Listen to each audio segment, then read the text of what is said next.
Pero déjame decirles algo maravilloso, un misterio que probablemente nunca comprenderé del todo. No todos moriremos, pero todos seremos transformados. Se oye la voz que acaba con todas las voces, y en el instante en que se levanta la vista y parpadean, se acabó. A la señal celestial, los muertos se levantarán de sus tumbas, más allá del alcance de la muerte, para no volver a morir.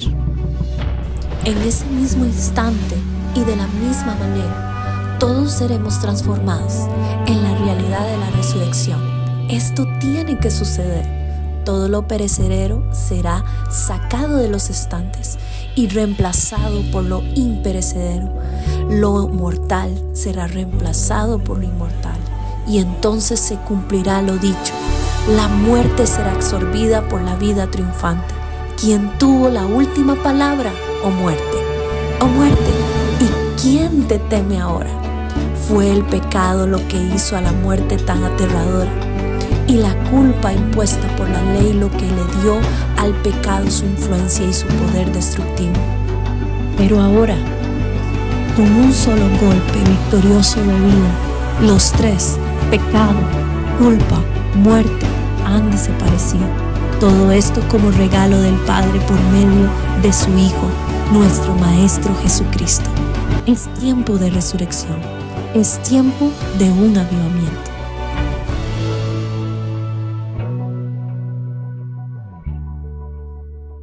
Hablamos sobre la idolatría en la lección anterior en referencia a toda la humanidad. Es cuando la humanidad le dice a Dios, Dios, yo sé lo que es mejor para mí, ¿verdad? No te necesito.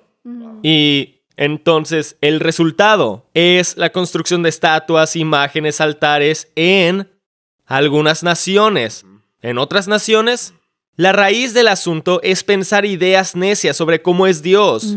Y ahora, ¿cómo se relaciona esto con cristianos? Esto es lo que debemos hablar, porque les mostraré en las próximas 2 lecciones que con lo que Pablo está tratando con la iglesia de Corinto es realmente idolatría. Es la raíz detrás de lo que los tenía débiles, enfermos y muriendo prematuramente. Y esa es nuestra kriptonita espiritual. Entonces, la idolatría entre la gente de este mundo ya es mala, pero encontrarla con quienes tienen un pacto con Dios es horrible.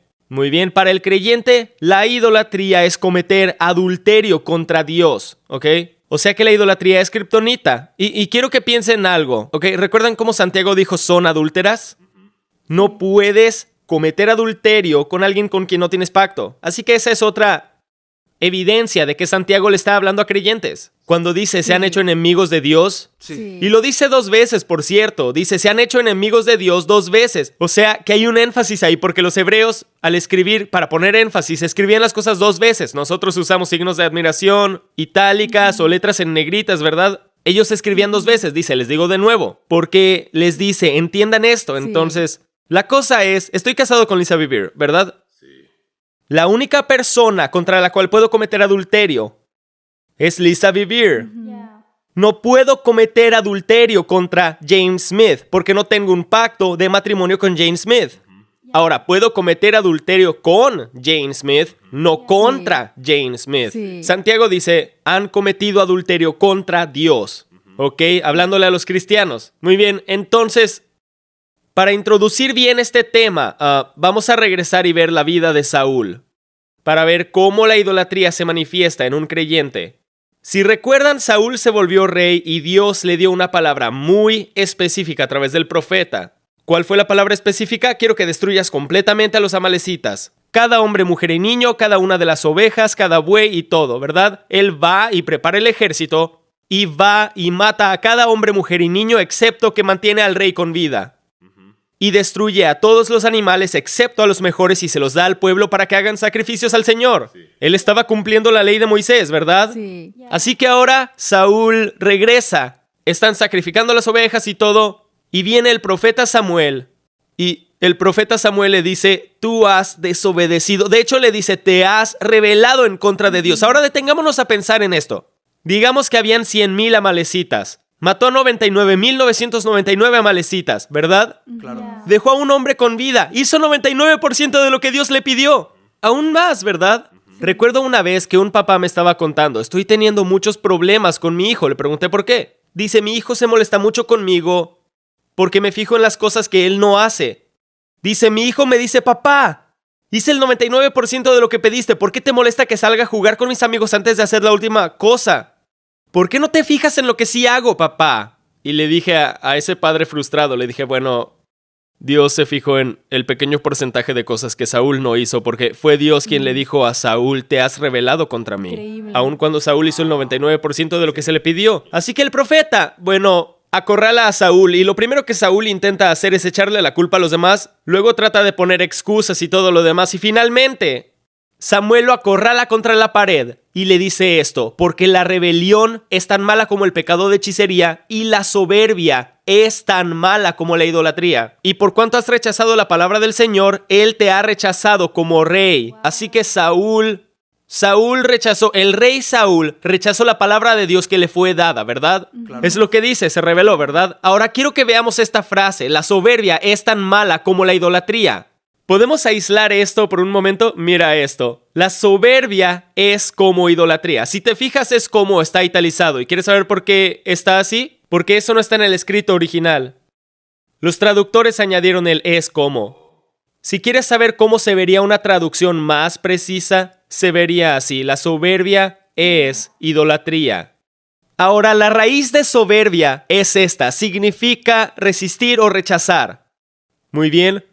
Cuando conocemos la verdad y aún así la resistimos y no obedecemos a Dios, eso es idolatría. Nuestra voluntad, nuestra agenda, nuestros deseos, los ponemos arriba de los deseos de Dios. ¿Por qué Saúl hizo eso? ¿Lo has pensado? Porque en aquel tiempo, si capturabas al rey de una nación y lo traías a tu palacio, se volvió un trofeo viviente.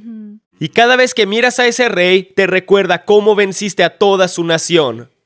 ¿Por qué le dio las mejores ovejas a su pueblo? Porque quería ser un rey popular. Para ver sus ratings aumentar. ¿Ok? Así que él puso eso sobre lo que Dios dijo.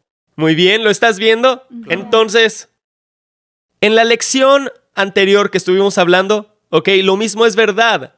¿Recuerdan? La raíz de la idolatría era que las personas querían hacer lo que para ellos era mejor y Saúl hizo lo mismo.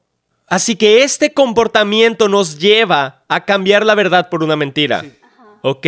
El engaño se empieza a establecer. Recuerden, Saúl decía, obedecí. Y finalmente Samuel tuvo que acorralarlo, ¿verdad? Así que procede el pensamiento necio y hacer cosas que no deben de hacerse. Y si ves la vida de Saúl, se vuelve extremadamente furioso, celoso, intenta asesinar a uno de sus siervos llamado David, ¿verdad? Se pone a arrojarle lanzas, empieza a actuar como loco, ¿sí? Incluso le pide direcciones a una bruja, usa un ejército entero para perseguir a un solo joven y cree que está haciendo lo correcto. ¿Ves lo que estoy diciendo?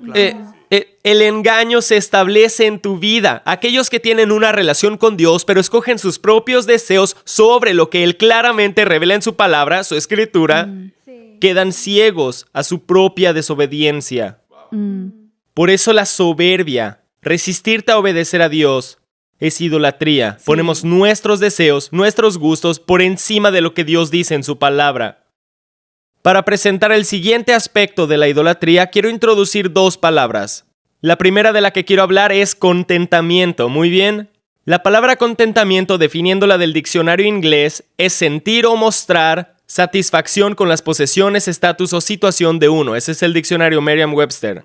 Si ahora vemos la palabra griega, significa satisfacer, tener suficiente, estar satisfecho, y por implicación tener la fuerza y habilidad de asistir a alguien. Ahora quiero que nos enfoquemos en esa última parte. Tener la fuerza y habilidad de asistir a alguien. No podemos servir correctamente. ¿Ok? Como creyentes en Cristo no podemos servir correctamente sin contentamiento. ¿Por qué? Porque si nos falta contentamiento, siempre vamos a servir con la actitud de ¿qué puedo ganar de esto? ¿Cómo me voy a beneficiar de esto? Muy bien. Por eso Pablo dice en Filipenses 4:11, no lo digo porque tenga escasez, pues he aprendido a estar contento en cualquier situación. Pablo era un siervo. Él podía ser el siervo perfecto. ¿Y por qué? Porque él no tenía la siguiente palabra de la que vamos a hablar. Y déjenme leerles 1 de Timoteo 6 antes de avanzar esa palabra. Pero la piedad es una gran ganancia cuando va acompañada de contentamiento. Uno se contenta al recordar que Dios suple las necesidades. Sí. Ahora, esa suplencia puede que no llegue cuando tú la quieres, pero nunca va a llegar tarde. Así que si tenemos sustento y abrigo, contentémonos con eso. Nota que Pablo se enfoca en el contentamiento. Estaba orando un día y dije, Dios, dime cuál es tu definición del contentamiento. Y me dijo, estar contento es estar completamente satisfecho en mi voluntad. ¿Ok? La vida de Jesús es una imagen del contentamiento. ¿Ok? Pero si la miras, digo, si solo ves la primera tentación en el desierto era Jesús, satisface tus necesidades fuera de la provisión de Dios. Y cuando resistió la tentación, Dios le envió ángeles con gran provisión. Lo alimentaron con maná, el pan del cielo. O bueno, no sé si fue con maná, pero lo alimentaron, ¿verdad? Y no quiero que confundan contentamiento con complacencia. Jesús ciertamente no era complaciente. Digo, volcó las mesas de los vendedores del templo. Le dijo a sus discípulos, he tenido muchísimos deseos de comer esta Pascua con ustedes. Sí. Y también podemos ver cómo, él estaba tan insatisfecho viendo a los enfermos y a los que estaban sufriendo. ¿Sí? Así que contento no significa complaciente. Significa que está satisfecho en la voluntad de Dios. Ahora, la palabra opuesta que quiero introducir junto a contento es la palabra codicioso.